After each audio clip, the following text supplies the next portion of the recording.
Alam nyo ba kung saan ito?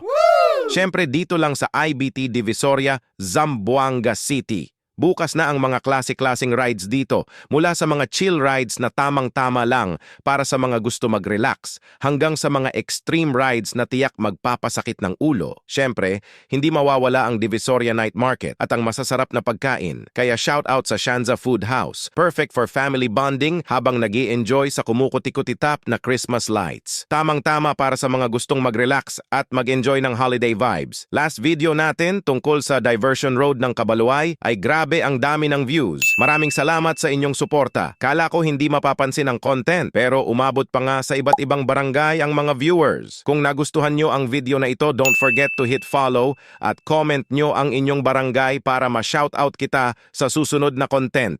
Shoutout sa mga sumusunod na super supportive na ka-viewers. June Ray Alasio ng Sinunuk, Love Vlog ng Putik, Arnold Apolinario ng Bungyao, Moitzi ng Cabaluay, Romina N. Makapili ng Talabaan, C.O. Destua Reyes ng Baliwasan, Ate Cheris Jurial ng San Roque, Fahima Diose ng Sinunuk, Grefil Charlie ng Ayala, Emmanuel Pascual ng Talisayan, Marilyn Vargas ng Ayala, Sherlyn Mate Senti ng Mampang. Mga idol, salamat sa inyong walang sawang support.